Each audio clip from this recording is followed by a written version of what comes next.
¿Cómo está? Muy buenos días. Muy buenos días, Rodolfo. Un gusto estar nuevamente y conversar con su audiencia a través de usted. Muchas gracias, Muchas gracias por atendernos. Cuéntele a los televidentes en qué parte de Estados Unidos se encuentra. Bueno, a 15 minutos del Capitolio, de la Casa Blanca en Washington, D.C., estoy en Hyattsville, la ciudad de Hyattsville, que es un suburbio prácticamente de Washington en el estado de Maryland, ¿no?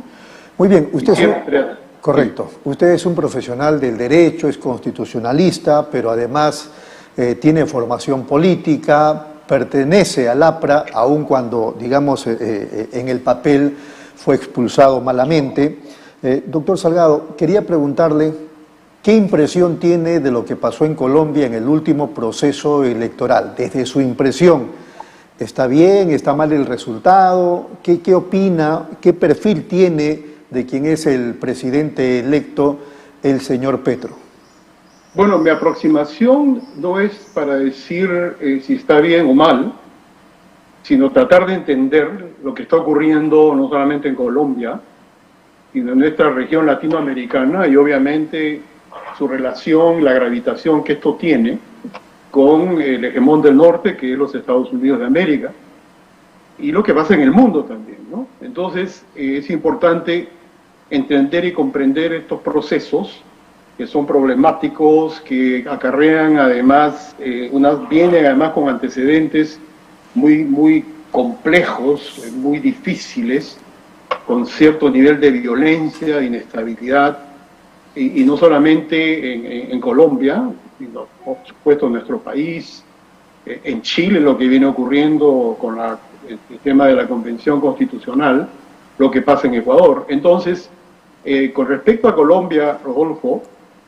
hay que entender y sintonizar o escuchar lo que se llama a veces la acústica continental, ¿no? Fue inesperado para muchos el triunfo de Gustavo Petro, inclusive con amigos colombianos con quien laboré en Naciones Unidas y que ahora están nuevamente radicados en su país, se mostraban ellos muy escépticos, casi muy dubitativos respecto del triunfo de Petro en la segunda vuelta sobre el señor Rodolfo Hernández. Entonces, porque sumados los votos de Hernández, que presentaba como la Liga Anticorrupción, la Liga así se llamó, junto con los votos de a quien llaman Fico Gutiérrez, que era expresión del uribismo, superaba de lejos la hipótesis posible de un endose de votos, aunque ya no existen ya los endoses de votos realmente, del señor Fajardo a Gustavo Petro, que no obstante que ganó en la primera vuelta, pues la segunda vuelta era históricamente casi, si no fuera por el casi, imposible que ganara Gustavo Petro. Conversando con amigos colombianos y viendo de cerca estos temas, yo les decía, no es necesariamente el endose de votos, y en política a veces las sumas restan. Entonces, uno no es realmente diccionario ni para entender esto, pero sorprendentemente para mis amigos colombianos, Gustavo Petro ganó por menos de 1 millón de votos, ciertamente, cerca de 11 millones o por ahí.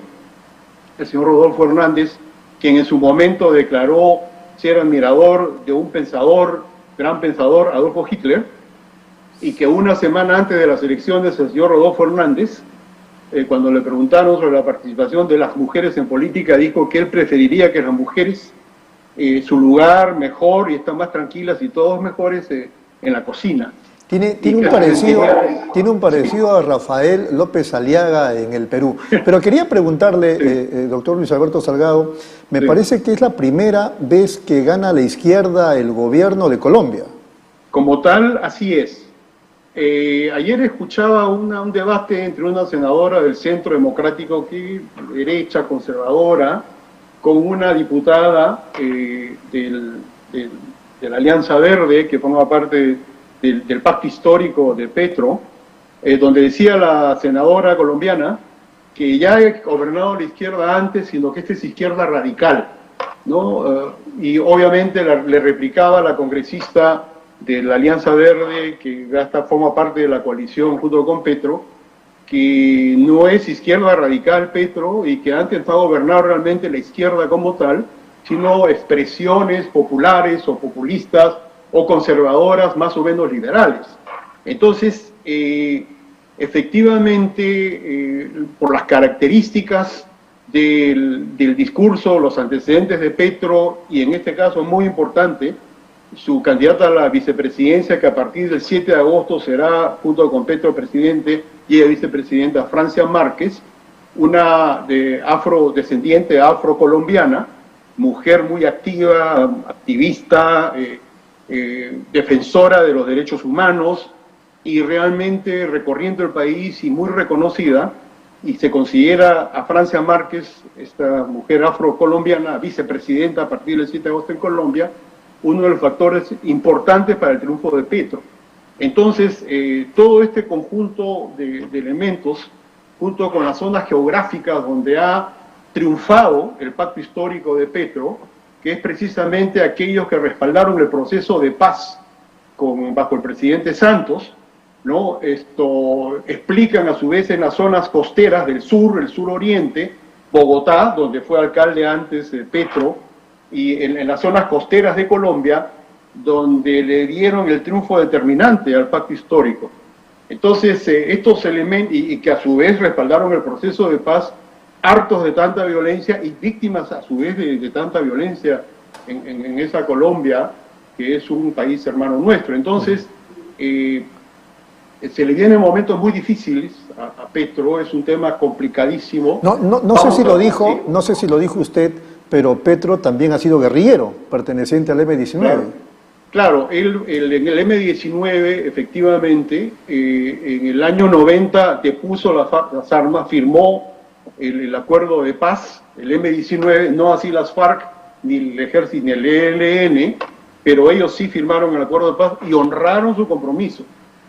Luego comenzó a activar, es un poco un proceso, salvando las grandes diferencias, como con Pepe Mujica, pero comprendió Gustavo Petro, la serenidad, la importancia y el realismo del cauce democrático, de comenzar a proyectar en medio del sistema con todos sus desventajas y sus actos fallidos de un sistema democrático eficiente, pero un sistema democrático donde es posible ir avanzando en proyectos y en propuestas. Eso lo comprendió Petro y llegó a ser alcalde de Colombia, ¿no? De Bogotá, perdón, alcalde de Bogotá, con una relativa aceptación. En la primera vuelta Petro sacó 48% en Bogotá y ahora ha superado por ahí en Bogotá. No sé si lo escuchó usted en su primer discurso luego de convertirse ya en presidente electo, el doctor Petro, pero mi pregunta era un poco la siguiente a partir de ese discurso. ¿Qué va a hacer en el tema económico el presidente? Yo sé que tiene un programa económico y todo, pero el discurso era importante. ¿Qué va a hacer de cara a la situación de Colombia en los primeros 100 días? ¿Qué pretende el señor Petro para Colombia? Ese es otro de los temas que realmente sorprendió a muchos, pero que forma parte de una estrategia que yo considero realista, a la vez de inteligente. Sus 3 puntos centrales va a ser el gobierno de la vida para comenzar. Es el gobierno de la esperanza, de la vida, así se ha presentado, se proyecta, eso es lo que transmite. Además, el spot central, si uno ve el spot central del pacto histórico, pues realmente esto es para levantar el ánimo y realmente una esperanza con una Colombia viva, una Colombia que emplaza la adversidad y una Colombia con esperanza que quiere superar la muerte, el miedo, el conflicto, ¿no? Entonces, la paz, decía, la justicia social y el gobierno de la justicia ambiental, es un tema central, que también se está debatiendo mucho en Chile y tiene que ver mucho con nuestro país, junto con las víctimas diarias que caen de los activistas ambientales en estos 3 países, ¿no? Pero una de las cosas centrales y lo que quiero llamar la atención es que Petro señaló concretamente y habló específicamente de que el capitalismo realmente tiene que asentarse en Colombia. Por supuesto, un capitalismo desde el punto de vista que se acerca mucho a la socialdemocracia europea del siglo pasado, ¿no? Y que generó a su vez una forma con los socialdemócratas alemanes, los socialistas franceses, los socialdemócratas suecos, ¿no? Los daneses, los finlandeses y los noruegos. Y se acerca un poco a lo que está proponiendo el presidente Biden del Partido Demócrata aquí en los Estados Unidos. Entonces, efectivamente que alguien a quien sido anatematizado y realmente lo más furibundo de la ultraderecha colombiana, lo presentaba como el terror y el monstruo comunista que se cierne sobre Colombia. Nada más lejos de la realidad. Y en esto, Rodolfo, creo que hay que tener la frialdad, la serenidad, en lo posible que podemos hacerlo en esta tranquilidad de un diálogo intracontinental a muchos miles de kilómetros. Eso es lo que hay que transmitir, ¿no? Con serenidad, en lo posible, en medio de las necesidades intensas que padecen millones de compatriotas nuestros y en América Latina también. Pero construir estos miedos y darle cabida a que los miedos vayan determinando y vayan paralizando la acción y vayan obnubilando la conciencia de muchos es lo que obstaculiza en importante medida, y eso creo que lo ha entendido Gustavo Petro, como creo que lo viene entendiendo también Gabriel Boric de Chile, ¿no? Entonces, estos son temas centrales, y por eso esto de construir capitalismo y de abrir las puertas, las primeras decisiones de Gustavo Petro es anunciar, por ejemplo, la participación en su gobierno de Alejandro Gaviria, que ha sido presidente, rector de la universidad, de la principal universidad en Colombia, de sectores conservadores, de una señora Cecilia Llanos también muy conocida, y de sectores de pensamientos y políticos del llamado establecimiento, lo que los gringos y los ingleses llaman el establishment, que de alguna manera dan confianza al mercado, a los factores económicos, ¿no? Y que es importante para sobre esa base de esa confianza, y con eso me parece, tengo la impresión que Petro ha captado muy bien esta necesidad de transmitir, primero establecer la cancha de juego en tranquilidad, que se respeten las reglas, y sobre esa base empezar su gobierno. Doctor Luis Alberto Salgado, si fuera tan amable, nos tenemos que ir a una brevísima pausa, pero usted habló de miedos y yo quería aprovechar para plantearle el tema de los gestos políticos en Colombia, en Chile y en nuestro país. Así que luego de la pausa seguimos conversando, por favor. Con todo gusto. Regresamos. Aquí estoy.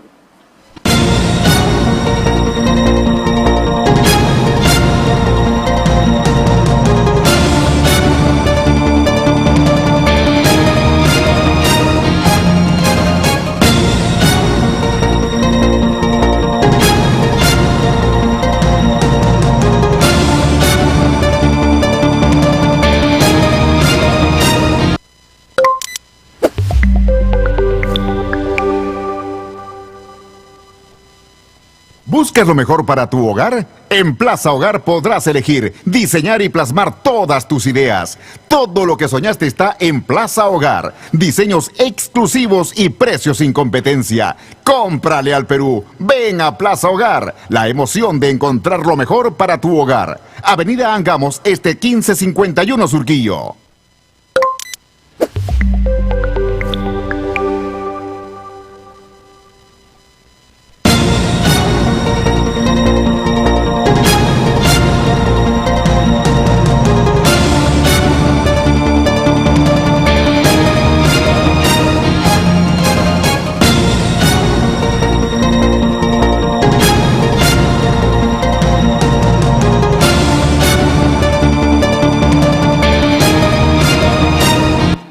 Muy bien, seguimos aquí en Nativa Nos Conecta, esto es Pulso Informativo, estamos conversando nada menos que con el doctor Luis Alberto Salgado. Le planteaba el tema de los gestos, doctor Luis Alberto Salgado. Quizá a usted le puede, o de repente a algún televidente le puede resultar anecdótico el tema de los gestos, pero para otros no. A mí me llama la atención gratamente y me motiva, digamos, una suerte de envidia ajena, porque no estoy hablando de Petro, estoy hablando del señor Duque, estoy hablando del competidor que perdió la segunda vuelta, Rodolfo Hernández, estoy hablando del propio Uribe, que en cuestión de horas ese mismo día reconocen la victoria de Petro y la saludan y expresan que hay que allanar el camino porque primero está Colombia. Eso para decirlo de un modo así breve. Luego en Chile ya hemos visto lo que ha pasado. En Chile el señor Piñera reconoce el triunfo de Boric y por ahí también el competidor saluda el triunfo de Boric. Y aquí en el Perú, el 2016 decimos que hubo fraude y el 2021 también hablamos de fraude. ¿Cómo se entienden estos gestos, Luis Alberto? Bueno, eso primero para ver en qué medida los actores personales individuales que fungen temporalmente de dirigentes o de líderes o lideresas políticos marcan un rumbo de alguna manera, los términos de relación con sus interlocutores, con la oposición, con el gobierno si es que son oposición, o con la oposición si es que son gobierno. Entonces eso de alguna manera altera y saca de los esquemas a muchos, pero hay que tenerlo presente también y hay que considerar inclusive esas posibilidades de que algunas declaraciones rompan ciertos esquemas y como una jugada de ajedrez violento, de un ajedrez veloz, ¿no? Hay que reaccionar. Entonces, efectivamente, como bien dice Rodolfo, tanto Uribe, que ha expresado inicialmente que su candidato estaba voceado para la segunda vuelta con fuerza y casi como presidente, el señor Fico Gutiérrez, o Francisco Gutiérrez, y sin embargo se produjo este batacazo, o esta situación insólita, de que ganó quien, ya sabemos, Rodolfo Hernández, que se presentaba en segunda vuelta, ganó en segundo lugar, llegó segundo, se presentaba como el outsider o el outlier que le llaman, e inclusive con lucha contra la corrupción, no obstante que ese era el único candidato que está procesado por corrupción porque fue alcalde de Bucaramanga, el señor Rodolfo Hernández. En las últimas semanas entonces lo que decía es que estas declaraciones, admirador de Hitler, después dijo que se había confundido, que se había referido a Albert Einstein. Quiso decir Albert Einstein y no a Adolfo Hitler. Entonces, ese tipo de situaciones le había dado un golpe, además de puño a un concejal en Bucaramanga. Todos estos elementos han ido erosionando y explican cómo así un sector importante de los que votaron inicialmente por el uribismo, por el señor Gutiérrez, se trasladó como 1,5 millones de votos a favor y del mismo Hernández, que debe haber perdido algunos votos también en la suma total final, y que se desplazaron en el voto por Gustavo Petro. Entonces, con respecto a su pregunta, efectivamente es por lo menos una inteligencia básica en política de comprender y decir, claro, primero está Colombia, pero en el fondo también es un instinto de autoconservación y una elaboración inteligente de decir, oye, esto es así, si decimos lo contrario y trabajamos en contra de esto, aparte de erosionar y de golpear a nuestro propio país y al proceso democrático que siempre es complejo, enrevesado, contradictorio, tomamos la opción de desconocer y patear todos los días, pues pasa lo que le está pasando en nuestro país y al final ocurrió lo de junio del 2021, donde quedaron los dos peores candidatos al final, ¿no? Entonces, esto es un tema de madurez, de inteligencia, de sensatez, ¿no? En esa circunstancia, tanto el señor Rodolfo Hernández como Uribe, que son dos personajes en Colombia y que uno que había perdido las elecciones, inmediatamente reconocieron. Sí. Por Colombia, además por instinto de conservación. Bueno, esa lógica del instinto de conservación la usó también Chile, pero parece que a nosotros no nos entran balas en ese asunto. Bueno, a algunos no les entran balas o no entienden, y la soberbia, dicen ya, si me permite esta extensión filosófica, no soy filósofo, pero la soberbia dice que embrutece a las personas y la humildad da sabiduría. Entonces yo eso lo entendí, lo escuché por primera vez a los 15, 16 años, primero a mi padre y luego a un hombre egregio, digo su nombre, Aya de la Torre, luego de 60 años de experiencia, de adversidades. Entonces eso lo tengo muy presente y da resultados y funciona y es la realidad. Entonces lamentablemente en nuestro país, y ya intuyo, me doy claramente cuenta, porque no sigo, como usted bien dice, muy de cerca y todos los días lo que pasa en mi patria, otra hubiera sido la circunstancia si es que la señora Keiko Fujimori no hubiera saboteado el gobierno de Pedro Pablo Kuczynski, ¿no? Se hubiera esperado y muy probablemente hubiera llegado a la presidencia del año 2021. Pero por estas circunstancias se llenaron de soberbia, se nubiló la conciencia colectivamente ella con su entorno, y ya vemos lo que ocurrió, ¿no? Esta conmoción permanente, esta situación de trance y de vértigo que vive el Perú y que se expresa y daña, ¿no? Y en esas circunstancias nos sorprende la pandemia. Muy bien. ¿No? Luis Alberto, para terminar, digamos, lo que se le viene al pueblo colombiano es un poco tirar los dados, o usted asume, considerando el primer discurso de Petro como presidente electo, que las cosas van a ir manejándose bien. Bueno, no creo que en política calva quepa el término de tirar los dados. Yo creo que hay que ir moviéndose cada día de acuerdo a cómo se mueven los actores, pero a su vez no perder de vista un objetivo central y superior, que es lo que Petro, aún con sus antecedentes y que realistamente depuso las armas en esa Colombia, donde a partir de ahí nuevamente han sido asesinados 5.000 activistas políticos, ¿no? Uno de ellos, de los líderes, Bernardo Jaramillo, a quien conocí en el año 89 en la Embajada del Perú en Bogotá, pero creo que Petro tiene ante sí esa posibilidad. Por lo pronto yo lo escuché en su lenguaje corporal, en sus primeras expresiones, en sus primeras decisiones como presidente electo, dan cuenta de que es un hombre que es perfectamente consciente de lo que tiene la complejidad de combatir al narcotráfico que colude con sectores a veces paramilitares. No olvidemos, Colombia es el primer lugar en América Latina donde diariamente más son asesinados activistas de defensa del medio ambiente e indígenas. ¿No? Algo conflictivo lo que parece en la Araucanía, en el sur de Chile, y lo que pasa en nuestra Amazonía, en el Perú. Muy bien. Entonces, estas son cosas que Gustavo Petro creo que va a tener presente, y cualquier político peruano que aspire a conducir los destinos del país tiene que tener esa aproximación de comprender que esta es una patria para todos. Muy bien. Y que la constitución que están buscando los chilenos, ¿no? Tiene que ser una expresión de las distintas fuerzas en Chile, de los conglomerados sociales. Tiene que expresar eso y no de una tribu o de un grupo específico, como dice la misma constitución sudafricana, con respecto a que debe ser una expresión multánime de los derechos humanos de todos los sudafricanos, ¿no? Luis Alberto, ha sido usted muy amable. Lo voy a molestar en los próximos días para hablar de Ecuador, que también es un tema como para una entrevista, y la coyuntura política peruana. Un fuerte abrazo. Gracias, igualmente, con todo gusto. Hasta la próxima, entonces. Muy gentil a Luis Alberto Salgado por atendernos desde Washington, allá en Estados Unidos.